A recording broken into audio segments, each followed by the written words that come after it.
एक सुबह की बात है।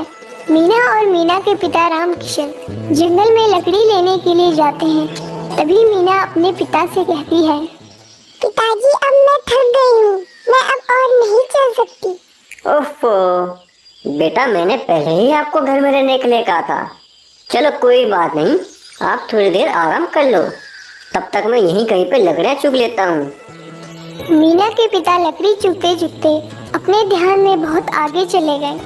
इधर मीना भी अपने पिता के इंतजार में बहुत देर से बैठी हुई होती है और तभी अचानक जंगल में कहीं दूर से चिल्लाने की आवाज आती है।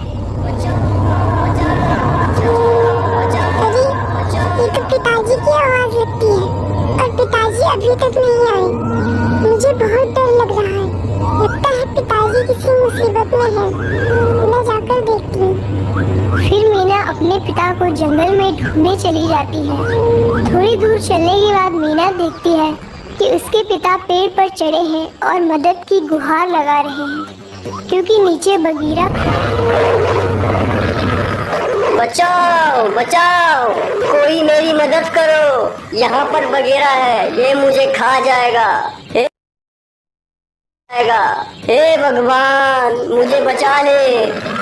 इतना देखते ही मीना रोने लगी और जोर जोर से चिल्लाने लगी, बचाओ बचाओ, कोई मेरे पिताजी को बचाओ। जैसे ही बगीरा ने मीना की आवाज सुनी, वैसे ही वो मीना की तरफ बढ़ने लगा।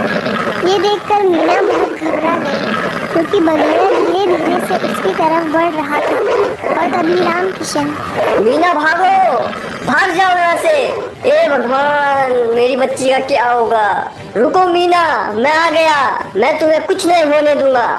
ये कहते ही राम किशन ने पेड़ से छलांग लगा दी और बगीरा के सामने जाकर खड़ा हो गया। और फिर बगीरा से कहता है, तुम मुझे खा लो, पर मेरी बच्ची को जाने दो, तुम्हें तो सिर्फ भूख ही मिटानी होगी। अब तो मुझे बच्ची को ही खाना है। हे बगीरा, मैं आपसे विनती करता हूँ कि आप मेरी बच्ची को छोड़ दो, चाहे बदले में मुझे खा लो। और इसमें मेरा क्या फायदा जो मैं उसे छोड़ दूं? वैसे भी बच्ची का नरम मांस देखकर मेरे मुंह में पानी आ रहा है, और इतना नरम मांस मैंने बहुत दिनों से नहीं खाया। हे बगीरा, मान जाओ, हम पर रहम करो, मुझे खा लो, पर मेरी बच्ची को छोड़ दो। नहीं, आप मुझे खा लो पर मेरे पिताजी को छोड़ दो। नहीं नहीं, तुम मुझे खा लो, पर मीना को छोड़ दो। बगीरा राम किशन की बात ना मानते हुए मीना की तरफ बढ़ने लगा। रुको रुको, हमें छोड़ दो, मेरे पास एक तरकीब है जिससे तुम्हारी भूख भी मिट जाएगी और साथ में नरम मांस भी मिल जाएगा। ऐसी कौन सी तरकीब है जो तुम्हें छोड़कर मेरी भूख भी मिट जाएगी और मुझे नरम मांस भी मिल जाएगा? मेरे पास 4 बकरियां और 2 मेमने हैं, तुम उन्हें खाकर अपनी भूख शांत कर लेना। बगीरा बहुत सोच विचार करने के बाद बोला, ठीक है, मुझे मंजूर है, मगर मेरी भी एक शर्त है। जब तक तुम बकरियां लाते हो तब तक तुम्हें बच्ची को यहीं छोड़ना होगा। इतना सुनते ही मीना के पिता वहाँ से चले गए और घर आते ही रोने लगे, क्योंकि राम किशन को पता था कि शायद ही मीना अब घर लौटेगी, क्योंकि वो और उसका परिवार बहुत ही गरीब था और उसके पास कोई बकरियां भी नहीं थी। क्या हुआ बेटा, तुम क्यों रो रहे हो और मीना बिटिया कहाँ है? तब राम किशन ने अपनी सारी बात अपनी माँ तेजस्विनी देवी को बताई।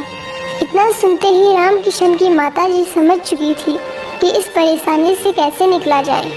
बस इतनी सी बात, मैं तुम्हें एक उपाय बताती हूँ जिससे तुम दोनों की जान बच जाएगी। तेजस्विनी देवी ने राम किशन को एक बहुत ही अच्छी तरकीब बताई। इसके बाद राम किशन मीना को बचाने के लिए फिर से जंगल की ओर चला गया। जैसे राम किशन की माँ ने उससे कहा था कि उसको खाली हाथ देखकर बगीरा बहुत ही गुस्से में आ जाएगा, और होता भी यही है। ये क्या, तू खाली हाथ ही आ गया? मुझे मूर्ख समझा है, अब तूने मुझे गुस्सा दिला दिया। अब देख मैं तुझे कैसे तड़पा तड़पा के मारता हूँ। नहीं नहीं बगीरा, ऐसी बात नहीं है, मैं तुम्हारे पास बकरियां लेकर आ ही रहा था, परंतु मुझे रास्ते में एक दूसरा बगीरा मिल गया था और उसने मेरी 4 बकरियां और दोनों मेमने खा लिए। मैंने उसको तुम्हारे बारे में भी बताया था, पर वो हंसने लगा और कहने लगा कि मैं किसी से नहीं डरता। कौन है वो जिसने मुझे ललकारा है और मुझे चुनौती भी दे रहा है? अब मैं उसे नहीं छोड़ूंगा। फिर राम किशन बगीरा को दूसरे बगीरा से मिलाने के लिए उसे एक जगह पर ले गया। बगीरा घमंड और क्रोध की अग्नि में पहले से ही जल रहा था, क्योंकि उसे यह जानना था कि वह कौन है जो उसे इसी के इलाके में चुनौती दे रहा है। अब वह तीनों उस जगह पर पहुंच जाते हैं। कौन है जो मुझे मेरे ही इलाके में चुनौती दे रहा है? बाहर निकल मूर्ख, कहाँ चुप कर बैठा है? बगीरा वो वहाँ है, उस कुएं के अंदर, पर संभल कर जाना, वो बहुत ही खतरनाक है। राम किशन की बात सुनकर बगीरा और गुस्से में आ गया। बगीरा अपने क्रोध में आगे तो बढ़ा, पर उसे ये नहीं पता था कि वो जिस घमंड और क्रोध की अग्नि में जल रहा था वो ही उसके बर्बादी का कारण बनेंगे। बगीरा कुएं के पास पहुंचा और उसने अपनी ही प्रतिबिंब को देखा और बोला, कौन है जो मुझे मेरे ही इलाके में चुनौती दे रहा है? कौन है जो मुझे मेरे ही इलाके में चुनौती दे रहा है? बगीरा को प्रतिबिंब में अपनी ही आवाज सुनाई दे रही होती है।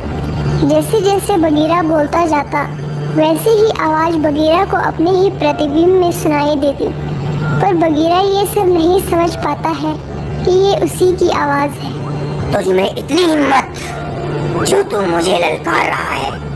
बाहर निकल, मैं तुझे अभी सबक सिखाता हूँ। तुझ में इतनी हिम्मत जो तू मुझे ललकार रहा है? बाहर निकल, मैं तुझे अभी सबक सिखाता हूँ। मैं आखिरी बार कहता हूँ, चला जा यहाँ से, वरना तेरे लिए अच्छा नहीं होगा। मैं आखिरी बार कहता हूँ, चला जा यहाँ से, वरना तेरे लिए अच्छा नहीं होगा। अब बगीरा को ये बर्दाश्त नहीं हुआ कि उसके जंगल में ही कोई उसे चुनौती दे रहा है। बगीरा ने क्रोध में आकर कुएं में छलांग लगा दी और इस प्रकार बगीरा अपने क्रोध में आकर मारा गया। अब मीना और राम किशन बहुत खुश थे, क्योंकि वो सुरक्षित बच गए थे और वो दोनों खुशी खुशी अपने घर को चले गए। तो देखा दोस्तों, कैसे घमंड और क्रोध में आकर लिया गया फैसला कितना हानिकारक होता है। इस कहानी से हमें यह सीख मिलती है कि हमें कोई भी फैसला बहुत संयम और समझदारी से करना चाहिए।